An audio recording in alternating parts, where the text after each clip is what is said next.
Antonio Weiss fight. Tell us who Antonio Weiss is, and what's happening around him.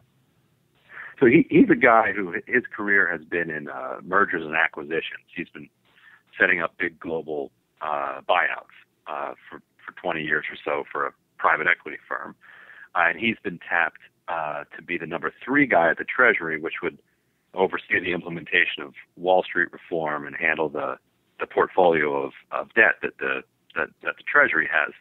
And Elizabeth Warren and a bunch of other Democrats have made him kind of a symbol of enough is enough. Enough with the Wall Street. Everybody from Wall Street running down the Treasury. And one reason they've kind of hit on this guy is that he actually has no qualifications for this particular position. It's usually the people from Wall Street who accuse the lefties of being without nuance. But in this case, the argument is, which is quite compelling, is that he has never traded a book in his life. He's never been a trader, and now you want to give him a 15 or 16 trillion dollar book of debt. He's never been a regulator, never had any experience with regulation, and now you want him to oversee Obamacare and the Wall Street reform. Andrew Ross Sorkins of the world say he's a smart guy from Wall Street, and to them that's enough. Right. That you work in that zip code. And he also is a publisher of Paris Review, which buys him all sorts of dinner party points.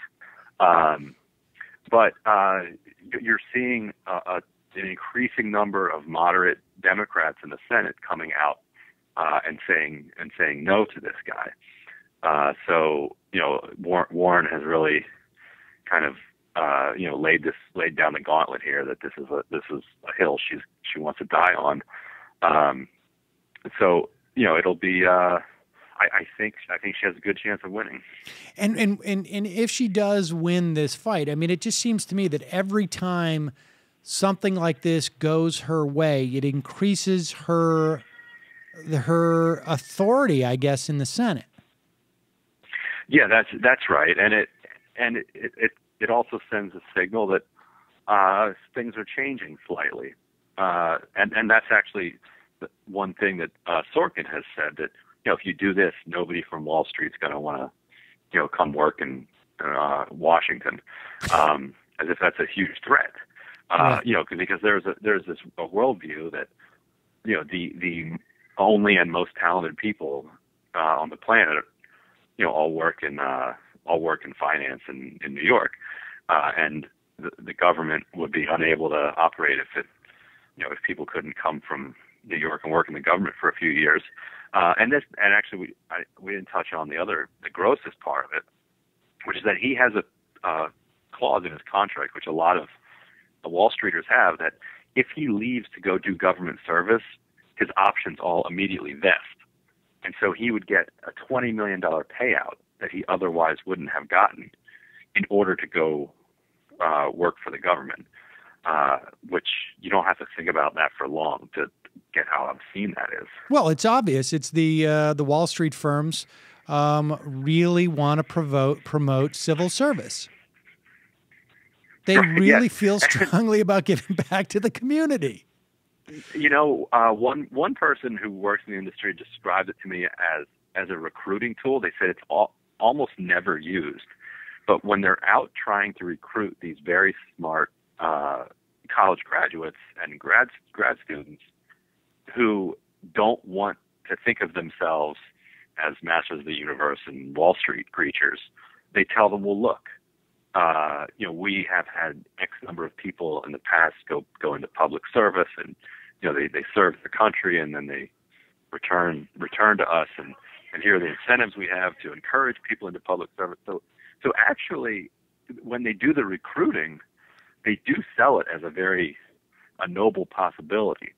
Now, the person said that in practice, once these people talk themselves into becoming bankers, they stay bankers. Right. There are a lot of Wall Street people in in Washington, but most Wall Street people stay on Wall Street. So that's kind of the genesis of that provision. But when you do actually trigger it, it's a windfall. Yeah, he could buy a couple more literary magazines. I imagine. So when will we know? And of course, the other aspect of this, when Aaron Ross Sorkin says that if you do this, you won't get any more Wall Streeters who will go into public service, is not just that you're shutting out, you're cutting yourself off from the best and the brightest in the country, but it's also the most sensitive. Because the idea that, like, if you don't confirm every person who's willing to go up in front of Congress and take a $20 million buyout to go into public service, you're offending all of us. It is, I think it gets to how guilty I think they feel about what it is that they're doing, how insecure they are about it.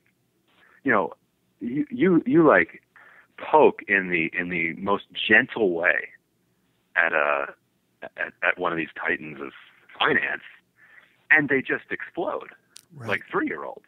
It's truly remarkable. The president, for example, has done everything he could think of to make life wonderful for people on Wall Street the last 6 years, but because in one interview, one time, he referred to them as fat cats, they despise the guy. I think it has something to do with their inner psychology. I can't quite get my head around it. You live closer to them. Maybe you have more insight, but it is quite remarkable how. Well, fat cat is a really mean term. I'm not sure if you've. I mean. And I would also use as an example the attempt by the Democrats to use wealth inequality as an electioneering slogan, which died out in March of last year or so, or April, presumably because some of those fat cats were like, "Hey, whoa." Yeah, that lasted like a week. Yeah, exactly. Well, it's fascinating stuff, and I guess when will we know? Like, when will this whole Antonio Weiss thing be resolved one way or another? My understanding is that the White House's strategy is to, at this point, is to kind of drag it out, hoping that they can slow down the opposition because they have no momentum of their own. Right.